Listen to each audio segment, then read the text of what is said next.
चलो now let's proceed towards the new concept, new sub topic, ज्याच्यामध्ये आपण rules of division पाहणार आहोत. रूल ऑफ डिव्हिजन म्हणजे काय? आपण u upon v rule study करणार आहे. मी ऑलरेडी तुम्हाला हा फॉर्म्युला शिकवलेला आहे, बरोबर. काय रूल आहे तो? v into derivative of u minus u into derivative of v upon v square. हा आपला u अपॉन v म्हणजे डिव्हिजनचा रूल आहे. आता कदाचित तुम्हाला प्रश्न पडू शकतो, मी तुम्हाला u इंटू v रूल मल्टिप्लिकेशनचा शिकवला होता, बरोबर. तसाच एक रूल आहे कुठला? u into v into w, तो पण मी तुम्हाला सांगितलेला आहे. मग इथं असा प्रश्न पडू शकतो, सर इथं नाही का u upon v upon w rule 3 term साठी, बरोबर. मग पण त्या केसमध्ये काय होईल बघा, ज्यावेळी u upon v upon w ज्यावेळी मी म्हणेन, बरोबर, त्यावेळी हा w, या w च्या खाली कोणच नाही, म्हणजे किती आहे? अपॉन 1 आहे, बरोबर. मग हा 1 या u ला मल्टिप्लाय करतो आणि दोन जवळच्या टर्म्स एकमेकांना मल्टिप्लाय करतात. सो 1 इंटू यू म्हणजे किती आले? u अपॉन हे दोन्ही शेजारी मल्टिप्लाय झाले म्हणजे काय झाले रे? vw झाले. मग आता याचा अर्थ काय झाला माहिती?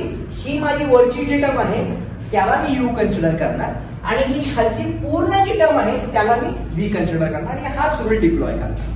मला काय म्हणायचं कळते? तशा टाइपचे एक्झाम्पल नसतील, पण जर असले तर मी तुम्हाला सांगेन की exactly how should we solve those particular examples. ठीक आहे, सिंपल एक्झाम्पल, जास्त काही कॉम्प्लिकेट करायची गरज नाहीये. याच्यावरचे एक्झाम्पल्स आपण सॉल्व करणार. कुठला एक्सरसाइज मला सॉल्व करतो आपण? एक्सरसाइज 9.2 त्यातला क्वेश्चन नंबर 4 बद्दल आपण बोलतो, बरोबर. आता काय क्वेश्चन दिलाय बघा आपल्याला? y is equals to x square plus 3 upon x square minus 5. आता याचा डेरिव्हेटिव्ह कॅल्क्युलेट करायचा आहे, बरोबर. त्यांनी सांगितले differentiate with respect to x. आता तुम्हीच मला सांगा, जर मी केअरफुली ऑब्झर्व केलं, मला इथे कळते की दोन टर्मची डिव्हिजन आहे, म्हणजे मला इथे u अपॉन v रूल वापरायचा आहे. कारण एक्झाम मध्ये तुम्हाला कोण म्हणणार नाही u अपॉन v रूल याला डिफरन्शिएट करून दाखवा. ते तुम्हालाच आयडेंटिफाय करायचं की इथे मला कुठला रूल वापरायचा आहे, right. So what I do, I consider this as u and this as my v. म्हणजे मला इथं डिव्हिजनचा रूल वापरायचा, बरोबर. मी आता कसं सॉल्व करणार बघा याला? आन्सर कसं करणार? कन्सिडर. हे तर कोणी लिहितच नाही नोटबुक मध्ये, मी बघतोय तर जो क्वेश्चन आहे त्या क्वेश्चनला रिपीट करायचे. ओके, लिहिलं असेल तर good.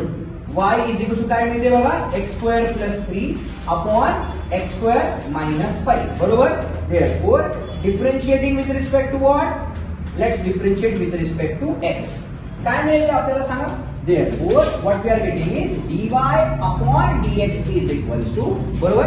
Now as per rule सगळ्यात पहिली टर्म कुठली आली पाहिजे माझी? बघा बरं रूल काय. सगळ्यात पहिली जी टर्म असली पाहिजे ती माझी v असली पाहिजे, डेरिव्हेटिव्ह ऑफ u असला पाहिजे, मायनस नंतर u ची टर्म असली पाहिजे, डेरिव्हेटिव्ह ऑफ v असला पाहिजे आणि upon v square. v square म्हणजे डिनॉमिनेटरचा स्क्वेअर असला पाहिजे, राईट. चला मग आता याला कसं सॉल्व करणार बघा? v म्हणजे काय रे सांगा? What is your v here? x square minus 5, बरोबर. सो v म्हणजे किती? x square minus 5 into derivative of u म्हणजे किती रे? x स्क्वेअर प्लस 3 चा डेरिव्हेटिव्ह, बरोबर. मायनस आता काय दिले बघा? x square plus 3 into derivative of काय दिले सांगा? x square minus 5. This is minus हा, आणि होल अपॉन डिनॉमिनेटर मध्ये किती मिळेल मला सांगा? येस, आपल्याला मिळेल डिनॉमिनेटरचा ब्रॅकेट स्क्वेअर. म्हणजे काय मिळालं चेक करा. दिस इज x स्क्वेअर मायनस 5 चा ब्रॅकेट स्क्वेअर, बरोबर. इथपर्यंत बोलते ना तो, बोलू द्या ना. हा बघा ना, गेली बिट सगळे dy अपॉन dx, करेक्ट. हे इथं मौन धरायला लागत सगळे, मौन बोलत असता ना ते, तू बोलला की हसायला लागले ते. So what we are getting is this can be simplified as x square minus 5 into, आता इथे चेक करा, x स्क्वेअर चा डेरिव्हेटिव्ह कॅल्क्युलेट करायचा, बरोबर. म्हणजे कुठला फॉर्म्युला रे? x रेज टू n चा. मग x स्क्वेअर चा डेरिव्हेटिव्ह किती असतो रे? 2x. ऑलरेडी आपण स्टँडर्ड फॉर्म्युला मध्ये लिहिलाय. सो x स्क्वेअर चा डेरिव्हेटिव्ह आला 2x प्लस 3 चा डेरिव्हेटिव्ह किती दिले? 0. का? कारण कॉन्स्टंट नंबर आहे 0. मायनस साइन इथे काय राहिलं? x स्क्वेअर प्लस 3 इंटू पुन्हा x स्क्वेअर चा डेरिव्हेटिव्ह किती आला? 2x मायनस 5 चा डेरिव्हेटिव्ह किती आला? 0 अपॉन डिनॉमिनेटर मध्ये किती मिळालं मला? v square. v स्क्वेअर म्हणजे किती रे सांगा? x स्क्वेअर मायनस 5 चा ब्रॅकेट. याला हातच लावायचा नाही, काही गरज पण नाही एक्सपांड करायची, बरोबर.